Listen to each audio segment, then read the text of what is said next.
Hello friends, welcome to rich with சமையல். இன்றைக்கி பார்க்க போகிறது புதுவிதமான சேனக்கிழங்குல 65 எப்படி செய்கிறது பார்க்கலாம் வாங்க. அதுக்கு தேவையான பொருட்கள்: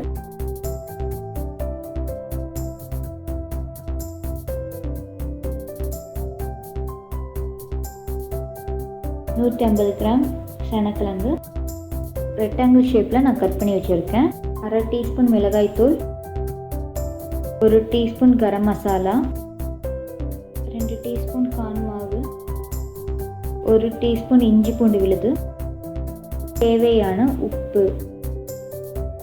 ஒரு பவுலில் சேனக்கிழங்கு, மிளகாய்த்தூள், கரம் மசாலா, கார்ன் மாவு, இஞ்சி பூண்டு விழுது, தேவையான அளவு உப்பு. முதல்ல ட்ரையாக கலந்து விட்டுக்கலாம். எல்லா பக்கம் பரவுற மாதிரி கலந்து விடுங்க. இப்போ தண்ணி சேர்த்துக்கலாம். கொஞ்சம் கொஞ்சமாக தண்ணி சேர்த்துக்கலாம். உப்பு பார்த்துக்கோங்க.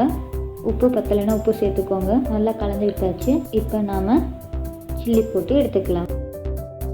கடாயில் எண்ணெய் காஞ்சிருச்சு. இப்போ மிக்ஸ் பண்ண சேனக்கிழங்கு நம்ம சேர்த்து எண்ணெயில் பொரிச்சிக்கலாம். சேனக்கிழங்கு எப்பயுமே வேக வச்சு தான் செய்வாங்க.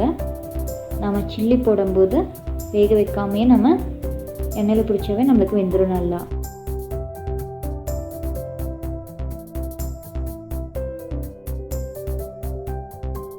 வெந்துருச்சு, எடுத்துடலாம். நல்லா கிறிஸ்பியாக வந்திருக்கு.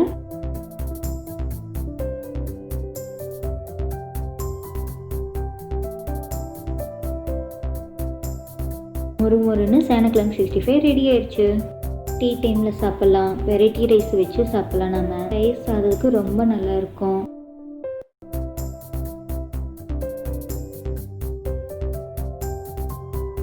இந்த வீடியோ உங்களுக்கு பிடித்திருந்தால் லைக் பண்ணுங்கள், ஷேர் பண்ணுங்கள், சப்ஸ்கிரைப் பண்ணுங்கள், பெல் ஐக்கான் கிளிக் பண்ண மறந்துடாதீங்க.